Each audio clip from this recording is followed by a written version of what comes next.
Good morning बच्चों, आपका online class में एक बार फिर से स्वागत है और मैं आशा करती हूँ कि आप सभी बच्चे घर पर स्वस्थ और सुरक्षित होंगे।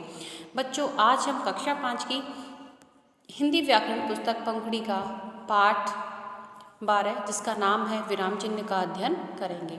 सबसे पहले बच्चों आपको बताना चाहूँगी विराम चिन्ह क्या होता है। जैसा कि इस पाठ का नाम है विराम चिन्ह, यानी कि विराम यानी कि रुकना या आराम करना, ठीक है। और चिन्ह का मतलब होता आपको पता ही है कि कोई निशान लगाना, ठीक है।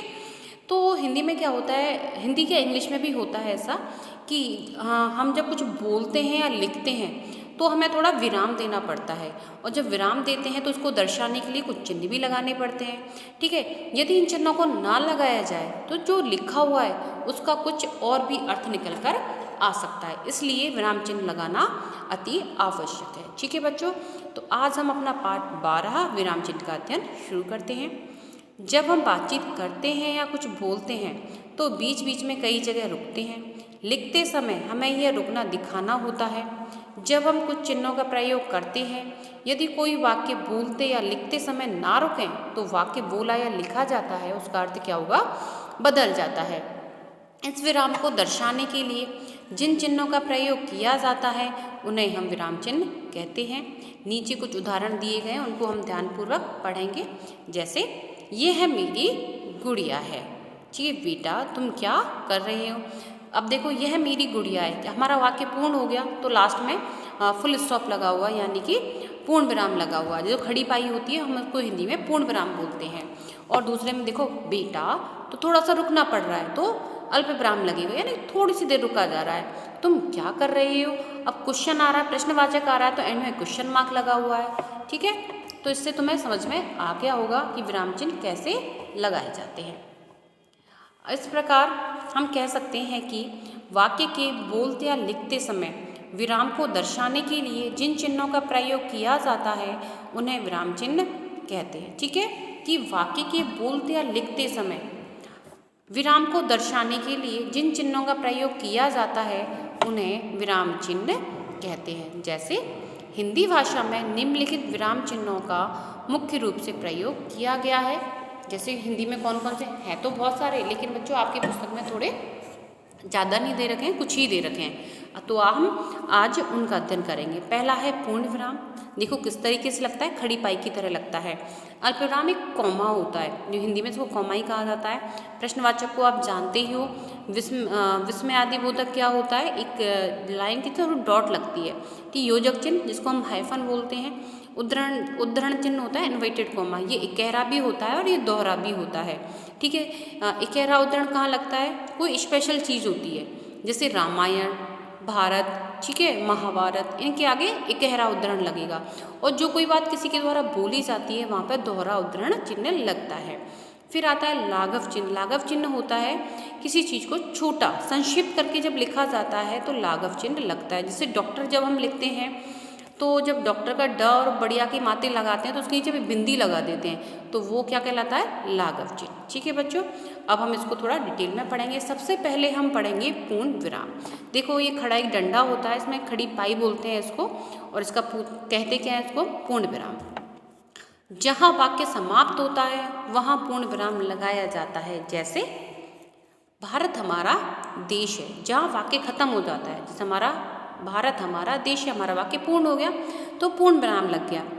चंपक वन के सभी जानवर मिलजुल कर रहते थे, वाक्य पूर्ण हुआ तो पूर्ण विराम लग गया, ठीक है। अब आता है अल्प विराम। पढ़ते या लिखते समय जहाँ थोड़ी देर रुकना पड़ता है वहाँ अल्प विराम लगाया जाता है। जैसे सचिन, अभिषेक और नितिन मित्र हैं, तो सचिन के आगे हम थोड़ा रुके। अब एक बार दोबारा बोल के देखो, सचिन, अभिषेक और नितिन मित्र हैं, तो सचिन के बाद हमें थोड़ा सा रुकना पड़ा तो वहाँ पे क्या लगा, अल्प विराम। हाँ यह मेरी पुस्तक है, तो हाँ के बाद भी थोड़ा सा रुके हम, तो यहाँ पे भी अल्प विराम का प्रयोग हुआ है। अब आता है प्रश्नवाचक, क्वेश्चन मार्क। जहाँ वाक्य में प्रश्न पूछा गया हो वहाँ प्रश्नवाचक चिन्ह लगाया जाता है। जैसे आपका नाम क्या है, आप कहाँ रहते हो, आप क्या करते हो।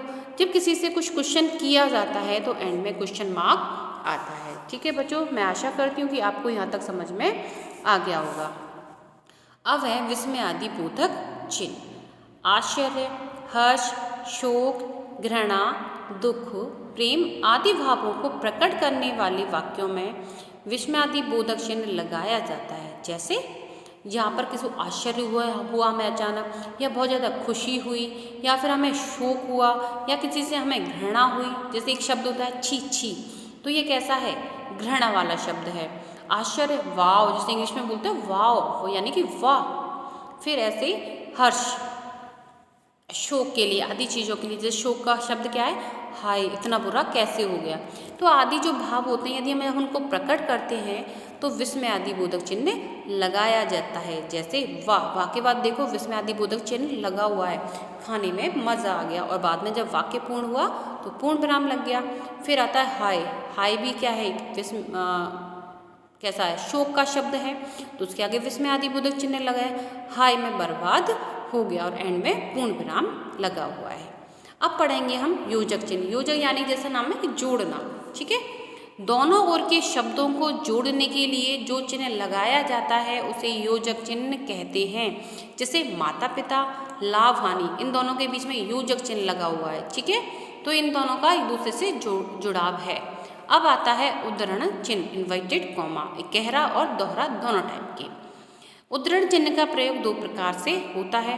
पहला है व्यक्ति, वस्तु, स्थान या भाव के किसी वाक्य के बीच में दर्शाने के लिए एक गहरे उद्धरण चिन्ह का प्रयोग किया जाता है। जैसे गोदान प्रेमचंद का प्रसिद्ध उपन्यास है। अब गोदान क्या है? एक वस्तु है, एक किताब है। किसके द्वारा लिखी गई है? ये प्रेमचंद जी के द्वारा। तो एक स्पेशल है थोड़ी सी। तो गोदान को हमने सिंगल इन्वर्टेड कॉमा में बंद कर रखा है, ठीक है। अब सेकंड क्या है? व्यक्ति के कथन को ज्यों का त्यों लिखने के लिए दोहरा उद्धरण का चिन्ह का प्रयोग करते हैं। जैसे मैंने चीज़ कही कि बच्चों बैठ जाओ, तो बच्चों बैठ जाओ, इसको हम इन्वर्टेड कॉमा में बंद करेंगे। पिताजी ने कहा यदि तुम सच बोलोगे तो मैं तुम्हें नहीं डांटूंगा, इसको हमने इन्वर्टेड कॉमा में बंद कर रखा है, ठीक है। अब आता है लाघव चिन्ह, यानी कि पहले मैंने बताया था किसी चीज़ को संक्षिप्त में लिखना, छोटा करके लिखना। अब लाघव चिन्ह का प्रयोग शब्दों को संक्षिप्त रूप में लिखने के लिए किया जाता है। जैसे डॉक्टर के लिए डॉक और बिंदी लग जाती है। पंडित के लिए पंडित लिख के उसके ऊपर अंकी बिंदी और उसके पीछे लाघव चिन्ह लगा देते हैं। फिर और भी शब्द हैं जिनको लाघव करके लिखा जाता है, ठीक है बच्चों। आपका पाठ ही समाप्त हो जाता है। अब इस पाठ के अंतर्गत हमने क्या पढ़ा उसका रिवाइज कर लेते हैं। So let's revise. वाक्य को बोलते या लिखते समय विराम को दर्शाने के लिए प्रयोग किए गए चिन्हों को विराम चिन्ह कहते हैं। विराम चिन्ह कई प्रकार के होते हैं। पहला है पूर्ण विराम, अल्प विराम, प्रश्नवाचक चिन्ह, विस्मयादि बोधक चिन्ह, योजक चिन्ह, उद्धरण चिन्ह और लाघव चिन्ह, ठीक है बच्चों। तो आपका पाठ ही समाप्त हो जाता है। आपका जो वर्क है वह आपको आपके व्हाट्सएप ग्रुप में PDF के जरिए आएगा। यदि आपकी पुस्तक में क्वेश्चंस आंसर हैं तो आपको उनको कॉपी में करना है। बाकी की जो आपकी बैक एक्सरसाइज होती है वो आपको बुक में ही फिल करनी होती है। तो आपका जो भी वर्क है वो सुंदर और स्वच्छ राइटिंग में होना चाहिए, और जो भी वर्क है उसको आपको साथ के साथ याद भी करना है। धन्यवाद।